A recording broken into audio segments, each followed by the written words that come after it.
Now let's talk about some pro football greats. Former New York Giant Michael Strahan was one of the greatest pass rushers in NFL history. He owns a single-season sack record at 22.5, and he's 5th on the career sack list. When asked about a key to his success, Strahan says one of the biggest things was simply confidence. Everybody's not doesn't necessarily look the part, or people may not see them as the part, but if you persevere and you have belief in yourself that you can do it, just stick with it and it will happen. I mean, I'm the case of that.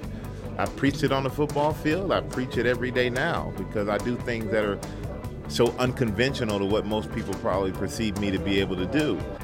Strahan was a second-round pick out of Texas Southern University, and going from there to the New York media was quite an adjustment. I was at TSU and did well there, but there's only so much media that's gonna cover you. And when I came to New York, I walk in the locker room, there are 20, 30 people every day.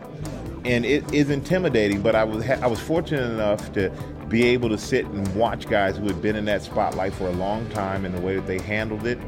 Strahan retired from the NFL after the 2007 season with 2 Super Bowl rings, 7 Pro Bowl appearances, and 141.5 sacks.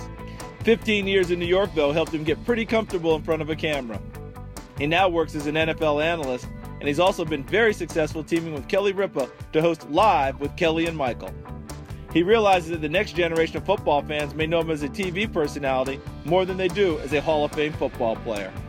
But he hopes fans who see his bust in Canton are inspired to branch out and try new things and realize that something like football can open a lot of other doors. My bust is going to be smiling, and I want them to understand that I enjoyed it. It doesn't have to be a chore, and it doesn't have to be serious.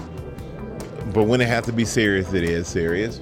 But that here's somebody they probably didn't know play football and can be inspired to say, hey, maybe I'm on a path or something that I'm doing now, but it leads to something great at the end. And don't ever limit yourself and say that I'm kind of roped into being one-dimensional, because none of us are.